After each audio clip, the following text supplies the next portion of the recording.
Good morning class.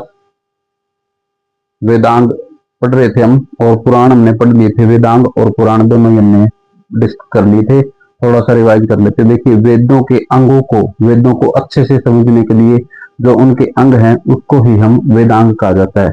ठीक है, वेदांगों की संख्या जो है वो हमने कैसे पढ़ी थी? वेदांग 6 पढ़े थे हमने। कैसे याद करे थे? वयाजो, नीसी, कच्छ। वयाजो, निसी, कच्छ, इससे हमने याद किए थे। वया से बना था व्याकरण, वया से व्याकरण। ठीक है, जो से बना था आपका ज्योतिष।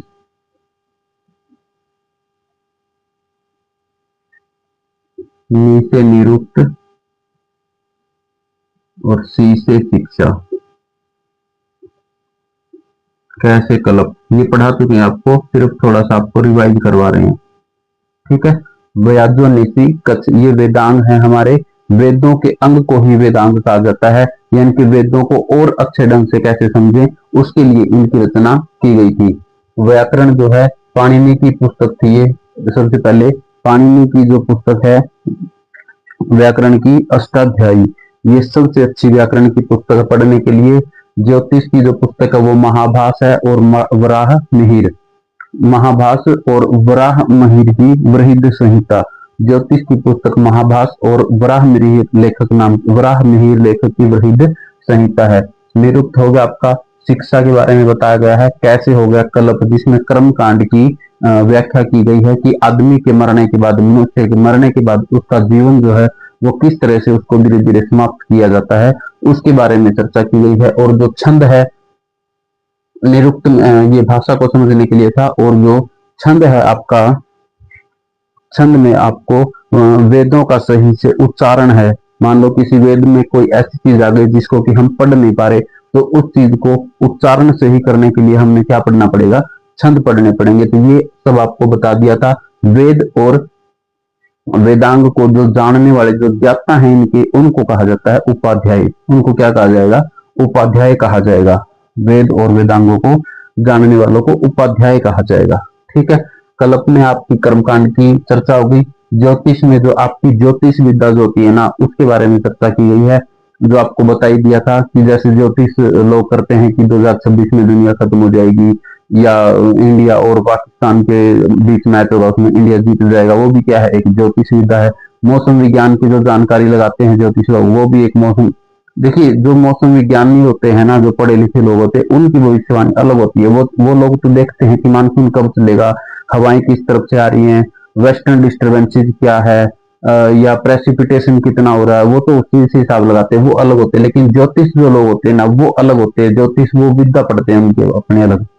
ठीक है, तो इसमें ये हो जाएगा। शिक्षा के बारे में बताया गया है कि शिक्षा नीचे प्राइमरी लेवल से क्या होगी, फिर हायर एजुकेशन क्या होती है, उससे हायर एजुकेशन क्या होती है, एग्जाम निकालने के लिए कौन सी परीक्षा, इस तरह की जो ये बातें ये इसके अंदर की गई थी। इसके बाद वेदांग के बाद हमने पुराण पढ़ लिए थे। इसमें क्या पढ़ लिए थे हमने? पुराणों के बारे में चर्चा कर ली थी। पुराण जो है, देखिए मुख्य रूप से कितने पुराण, आपके 18 पुराणों के बारे में आपको बताया गया था। लेकिन 18 के 18 इंपॉर्टेंट नहीं है, उनमें से कुछ ही पुराण हमें पढ़ेंगे। और पुराण एक्चुअल में होते क्या है? पुराण आपको प्राचीन राजवंशों के बारे में जानकारी देते हैं।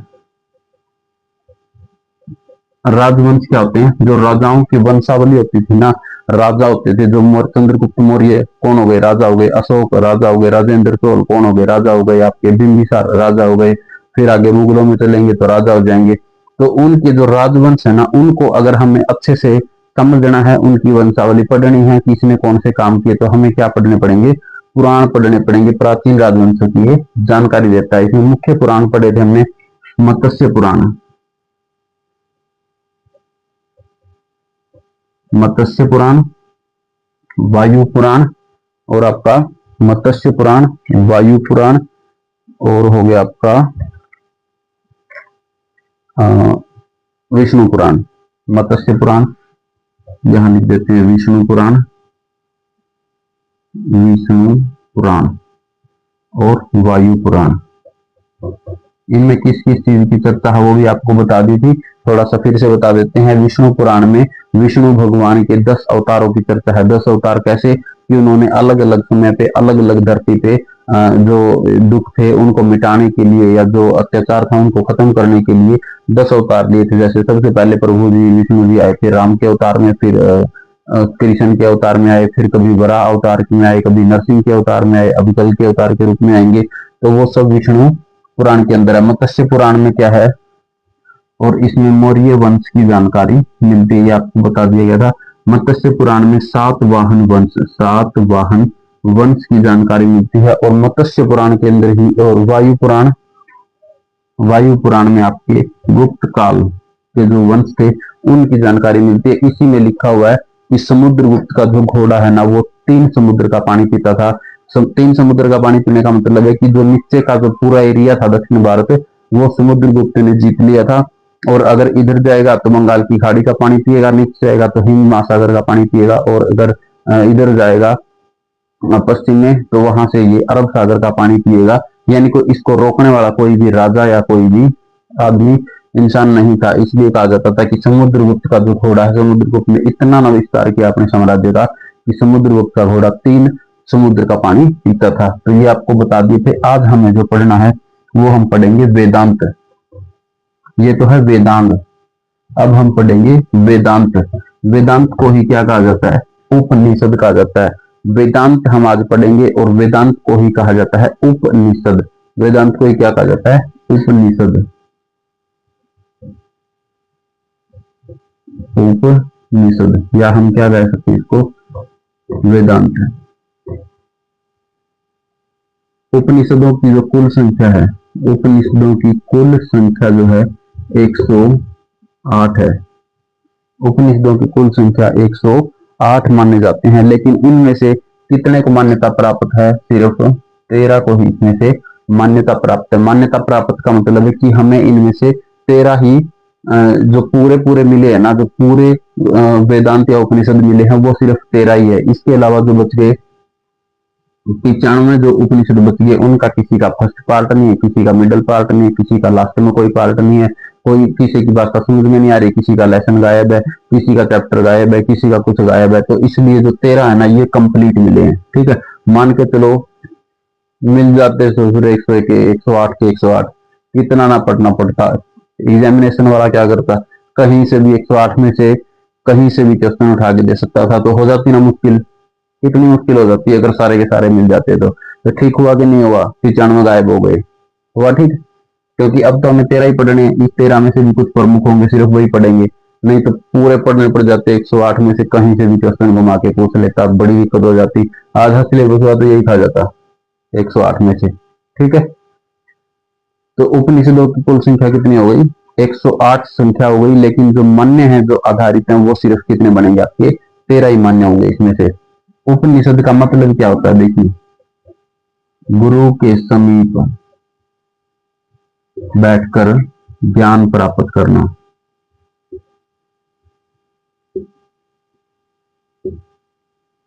गुरु के समीप बैठकर ज्ञान प्राप्त करना। उप जहां भी लगेगा तो उसका मतलब क्या हो जाएगा, समीप। उप आपका जहां भी लगेगा, देखिए जैसे उप आयुक्त, डीसी क्या होता है, उप आयुक्त होता है। तो उप मतलब आयुक्त के नजदीक, उप अधीक्षक यानी कि अधीक्षक के नजदीक, उप प्रधानमंत्री यानी कि प्रधानमंत्री के नजदीक, जो उसके पद के नजदीक है, उप राष्ट्रपति राष्ट्रपति के नजदीक। तो याद रखेंगे जहां भी उप शब्द लगेगा वो हो जाएगा समीप या नजदीक या पास। ठीक है, पोस्ट के हिसाब से देखेंगे तो उसके नजदीक वाली जो पोस्ट होती है, उप का मतलब भी होता है किसी भी चीज के समीप। तो उपनिषद का मतलब होता है गुरु के समीप बैठकर ज्ञान प्राप्त करना। और ज्ञान भी कौन सा प्राप्त करना, रहस्यमय ज्ञान। रहस्यमय ज्ञान जिसमें क्या आते थे, तंत्र मंत्र आते थे, जादू आते थे। ठीक है, ब्लैक जादू, जादू टोना, ऐसा ज्ञान प्राप्त करना, ये क्या कहलाता था आपका, उपनिषद कहलाता था। उपनिषद पढ़ने पड़ते थे इसके लिए। आज वाला थोड़ा ही होता था कि यहाँ पे ये कंपटीशन के लिए थोड़ी पढ़ते थे, उस समय कोई कंपटीशन थोड़ी होता था। तो उस समय तो यही विद्या होती थी, इसको पढ़ने के लिए गुरु के समीप बैठते थे। यहाँ पे इनको कौन से एग्जाम निकालने, ये तंत्र मंत्र पढ़ के एग्जाम निकालेंगे कोई ना कोई। ठीक है, तो गुरु के समीप बैठकर ज्ञान प्राप्त करना। आज कोई गुरु के समीप बैठकर पढ़ता है जी, ऑनलाइन पे आज पढ़ा रहे हैं, दिल्ली में पढ़ रहे हैं, चेन्नई में पढ़ा रहा है, कोई मुंबई में, वो पढ़ रहा है कहीं चंडीगढ़ में। तो आजकल कोई गुरु के समीप बैठता है? कोई भी नहीं बैठता। गुरु से इतना ना दूर रहते हैं, गुरु को पता भी नहीं होता हमारे स्टूडेंट कौन कौन है, यूट्यूब पे इतने पढ़ाते हैं या कोई एप्लीकेशन पे पढ़ाते हैं। आजकल तो गुरु के समीप कोई बैठता ही नहीं। ठीक है, यहाँ भी क्लास लगेंगी, ऑफलाइन क्लासेस में भी क्या होता है, यहाँ क्लास लग रही है, गुरु के बहुत दूर बैठे हैं और ऊपर हाल में क्लासेस लग रही है, तो वो कहाँ बैठते हैं? गुरु के तो बहुत नजदीक। तो आजकल उपनिषद रह गए हैं, कोई भी नहीं रहा आजकल, तो उपनिषद रहे ही नहीं। जो सामने वाले ये दो बेंच होते हैं, बोर्ड के नजदीक वाले जो दो बेंच की लाइन होती है, उनको हम उपनिषद कह सकते हैं आज के टाइम में। ठीक है, बाकी तो कोई उपनिषद रह ही नहीं गया। अब देखिए, इनमें से उपनिषद का मतलब समझ में आ गया आपको? गुरु के समीप बैठकर रहस्यमय ज्ञान प्राप्त करना। अब देखिए, सबसे महत्वपूर्ण जो उपनिषद है, मुंडकोपनिषद। मुंडकोपनिषद, मुंडकोपनिषद, इसमें से क्या लिया गया है? सत्यमेव जयते, सत्यमेव जयते। मुंडकोपनिषद में से क्या लिया गया है? सत्यमेव जयते। इस क्वेश्चन का कोई आइडिया नहीं, कितनी बार एग्जाम में पूछा जाता है। सीबीआई में पूछेगा, इसरो में पूछेगा, आपके होम मिनिस्टर की इसमें आईबी में पूछेगा, सीजीएल में पूछेगा, बहुत बार पूछेगा कि मुंडकोपनिषद में से क्या लिया गया है, या सत्यमेव जयते कौन से उपनिषद में से ले गया। एक बार हमसे क्वेश्चन पूछा था, इसका अर्थ होता है सत्य की हमेशा जीत होती है, सत्य की हमेशा जीत होती है। आईबी के क्वेश्चन में हमसे इसमें 4 ऑप्शन दिए थे। एक ऑप्शन दिया गया था सत्य हमेशा जीतता है, दूसरा अंत में सत्य की जीत होती है, तीसरा सत्य ही अंत में जीतता है, या चौथा सत्य की हमेशा जीत होती है। तो किसी ने नहीं पढ़ा होगा तो क्या लगा के आएगा? 4 ऑप्शन तो बराबर बराबर लग रहे हैं। तो इसका क्या मतलब होता है सत्यमेव जयते का? सत्य की हमेशा जीत होती है। और ये लिया गया है आपके मुंडकोपनिषद में से। कहां से लिया गया है? मुंडकोपनिषद में से लिया गया है। एक होता है आपका बृहद बृहदोपनिषद। बृहदोपनिषद जो है ये सबसे प्राचीन उपनिषद है और सबसे बड़ा भी है, क्योंकि शुरुआत में लिखने स्टार्ट किए थे ना, ये सबसे प्राचीन भी है और सबसे बड़ा भी है, सबसे प्राचीन भी है और सबसे बड़ा उपनिषद भी है बृहदोपनिषद, बृहदोपनिषद। एक हो जाएगा आपका कठोपनिषद, कठोपनिषद। कठोपनिषद में किसकी चर्चा है? ओम शब्द की चर्चा है। जो हम सुबह सुबह बैठ के ओम जो ये उच्चारण करते हैं, उसकी चर्चा कहां से है? वो चर्चा कहां से आई है? कठोपनिषद से आई है। और 2 नाम सुने होंगे आपने, यम व नचिकेता, यम व नचिकेता। इनकी कहानियों की चर्चा या इनकी चर्चा भी कहां है? ये भी कठोपनिषद में है। ये भी कहां है? ओम, यम और नचिकेता, तीनों शब्दों की चर्चा कहां पे है? कठोपनिषद में है। ये तीनों ही कठोपनिषद में है। जालोपनिषद, इसके अलावा प्रमुख कौन सा है उपनिषद? जालोपनिषद।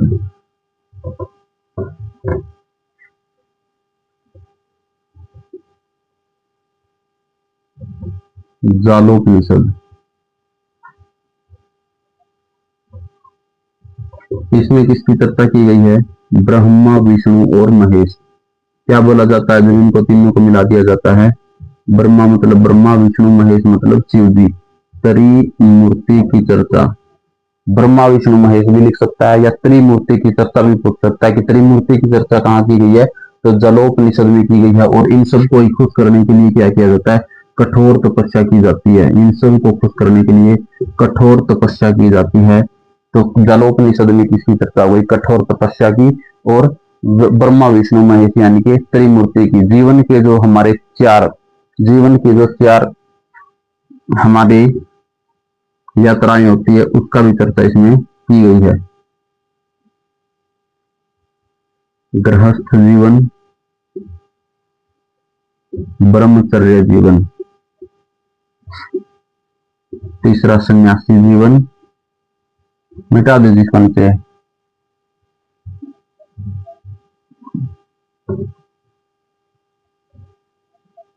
सन्यासी जीवन से पहले देखिए एक और है, सन्यासी जीवन से पहले आपका आ जाएगा इसमें वानप्रस्थ। वानप्रस्थ और आपका इसमें आ जाएगा सन्यासी जीवन। इसकी भी चर्चा किसमें है? जालोपनिषद में। ब्रह्मचर्य 0 से 5 से 25 वर्ष के जब तक आप रहेंगे तो आपको ब्रह्मचर्य का पालन करना चाहिए। गृहस्थ जीवन 25 के बाद आप शादी करेंगे और 50 साल तक आप गृहस्थ जीवन बिताएंगे। वानप्रस्थ 50 से 75 आप ऋषि मुनियों के साथ 75 वर्ष आप ऋषि मुनियों के साथ रहेंगे।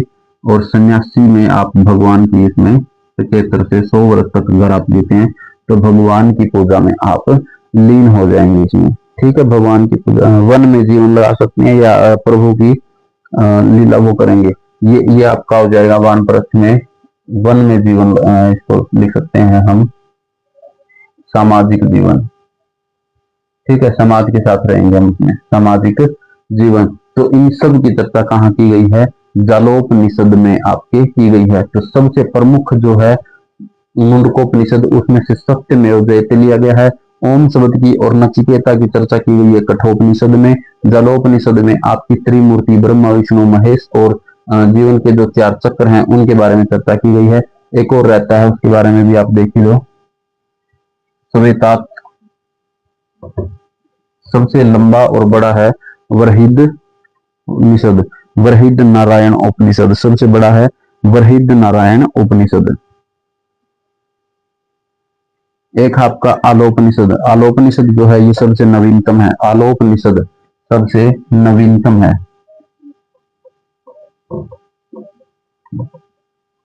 आलोपनिषद ये सबसे नवीनतम है और सबसे छोटा है। नवीनतम और छोटा है ये। ठीक है, सबसे नवीनतम और छोटा है। अकबर के समय लिखा गया था। ये कब लिखा गया था? अकबर के समय। श्वेता स्वरूप, श्वेता स्वरूप,